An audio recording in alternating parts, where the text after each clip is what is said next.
It's a pretty common belief that the horror genre was ruined by games like FNAF due to it serving as a catalyst of sorts for its very young audience getting into horror. When companies realise they have an audience of children, they tend to tone down the horror elements of their games a little bit, and then they take advantage of the absolute morons they now have power over. But a market somehow not taken advantage of for a good while was the mobile games market, where most snot-nosed, Cheeto-fingered children reside. This meant that most mobile horror games were genuine attempts at making something thrilling. Well, that or low-quality ports of FNAF games, but that's a whole nother video. But let's set our sights on the wonderful year of 2017. Among the great music like It's Everyday Bro by Jake Paul and not much else, there's a silly little game released on mobile devices, Granny. Or as I like to call it, Hello Neighbor Act 2, but slightly less convoluted.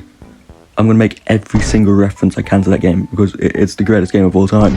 Nothing will ever top Hello Neighbor. It's the greatest game of all time. Simpler.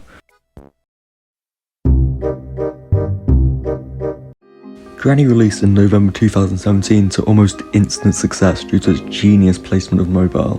YouTubers played it and probably hated it, but children stormed in to watch and play themselves. There's a reason the game has over 100 million downloads on Android alone. That's an 80th of the entire population of the world on one platform. Safe to say the game hit it big, and I am so very upset about that. You see, the reason the general indie horror game scene was so full of FNAF clones for years was because it was essentially guaranteed success, and the mobile horror game market followed suit of the Granny success. To this day, you cannot search for horror games on mobile and not find something almost instantly resembling Granny's gameplay formula.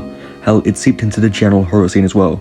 Some of this shit goes on Steam too, some even on the Switch eShop and other consoles' digital marketplaces. One of the most popular games on Roblox right now is a game that took Granny's gameplay formula, used a bunch of copyrighted characters, and now somehow has merch on real store shelves. It's surely only a matter of time until they get sued, right?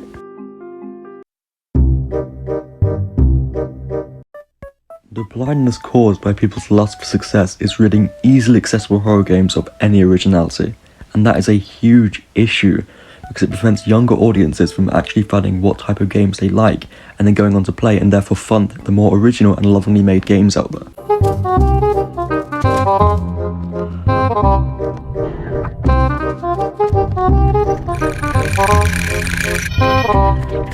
What I'm getting at here is that because of this one stupid game's success, the entire horror market is riddled with poorly made games, made not with horror in mind, but with money and success in mind, and it will stay that way forever most likely. So thanks for watching.